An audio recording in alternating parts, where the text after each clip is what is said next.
Democratic presidential hopeful Cory Booker is proposing that all gun owners be licensed by the federal government, a process that would include an interview and safety training. It's just one of more than a dozen specific proposals for a sweeping gun control agenda. The U.S. Senator from New Jersey released Monday his second policy rollout in 3 weeks as he tries to break through that crowded Democratic primary field. Let's bring in our guest, Edwin Walker with U.S. LawShield, joins us here on AFN. He joins us from time to time to talk Second Amendment issues. Edwin, thank you for joining us. As always, we appreciate it.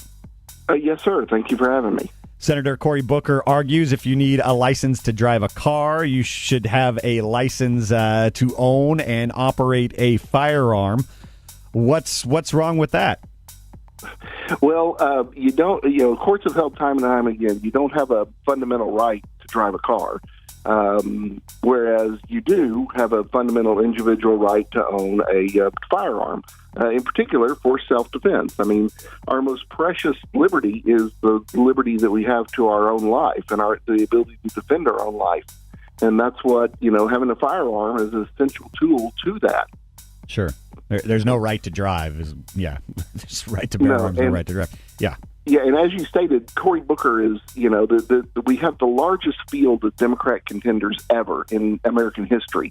And so they have to each individualize their, go to the hard left on, a particular issue to try to break away. And apparently both Cory Booker and he appears to be competing with Eric Swalwell to see who's going to be the most anti-gun Democratic candidate in the hopes of capturing more of those far left voters.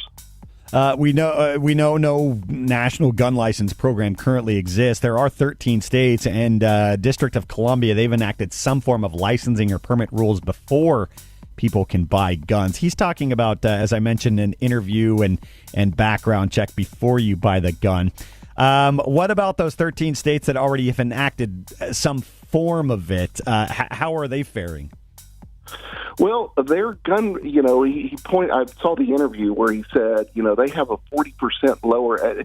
I have no idea where he got that statistic because he was talking about Connecticut specifically. And I went back and looked, and Connecticut's, death rate by guns has maintained the same level for since the 2005. I checked the records from the CDC, and their level is still 5.1 per 100,000, and now I think it's 5.3 per 100,000. I mean, I don't know where he says they have a 40% lower death by gun rate, but it's just the anti-gun folks are notorious for misstating, misusing, and making up statistics in order to try to manipulate this gun argument based upon, trying to make it a statistical argument. Whereas they forget it's not a statistical argument, it's a liberty argument. Just because, some bad people do bad things with guns doesn't mean that you take away all of the rights of good people who have guns. For example, the statistic they always throw out, 40,000 or 30, between 30 and 40,000 gun deaths a year, or deaths by gun. Well, we all know that 2/3 of those are suicides. So those don't have anything to do with the fact that, somebody was perpetuating an act of violence against somebody else. That's a obviously self-inflicted death. So that shouldn't even count as an act of quote-unquote gun violence. But, if you want to think about statistics, they always try to, point out, and of course the mass shootings, nobody wants to die in a mass shooting, and these are all terrible events. But there are millions and millions and hundreds of millions of firearms that are safely used every single day that are not used in crime.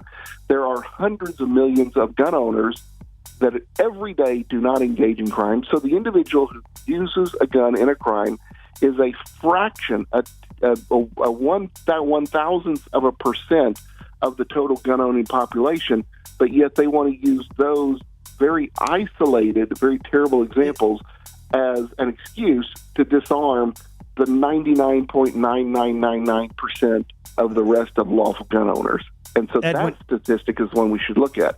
Edwin, he also wants to he wants firearm sellers and manufacturers to face civil liability for gun violence. Is he looking at what's happened recently in Connecticut with the Newtown case there, and bump stocks. I mean, obviously bump stocks were separate from what happened in Newtown. That was Vegas. But,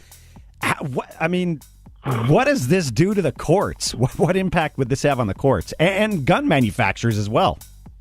Yes, well, the gun manufacturer, the liability law that was passed back in 2004, which is the law that he's attacking. Now, keep in mind, the liability that a gun manufacturer is protected against is only against being accused of being liable when a criminal uses their gun. All the other types of gun liabilities, defective design, defective manufacturer, all of those still exist. If a gun manufacturer puts out a gun that blows up, they're going to be sued. They're going to be found liable. Sure. But if and this is a law that logically shouldn't be necessary. 30, 40, 50 years ago, if you would have gone back and asked somebody, hey, should a manufacturer of any product be liable when a criminal uses their product to commit a crime? The answer would have been no, that's absurd. But of course, through vexatious litigation and through a lot of mass plaintiff litigation that they've seen through, garden chemicals and cigarettes and baby powder and everything else, they know that they could, if they were allowed to by law, if they weren't prohibited by law, inflict basically the death of 1,000 cuts on the gun industry. Because even at the end of the day, if the gun industry is not found liable for a criminal using their gun to hold up a liquor store or, shoot a spouse or something like that, even if they're not found liable, they still have to pay to defend those cases. They have to pay to litigate those cases. And so they know that it's a financial burden. And fortunately, the federal government headed that off at the pass and said, the gun manufacturer business is a legitimate business. They're not in the business of creating illegal objects. Therefore, they should be protected from being accused of being somehow liable when a criminal uses their product. Yeah, we're up against it, Edwin. I know you're the attorney. I am not, but it seems to also poke a hole in his argument that we should have this whole conversation before you can get a gun. We'll talk to you again, Edwin. We appreciate your time as always. Yes, sir. Thank you. Edwin Walker with U.S. LawShield.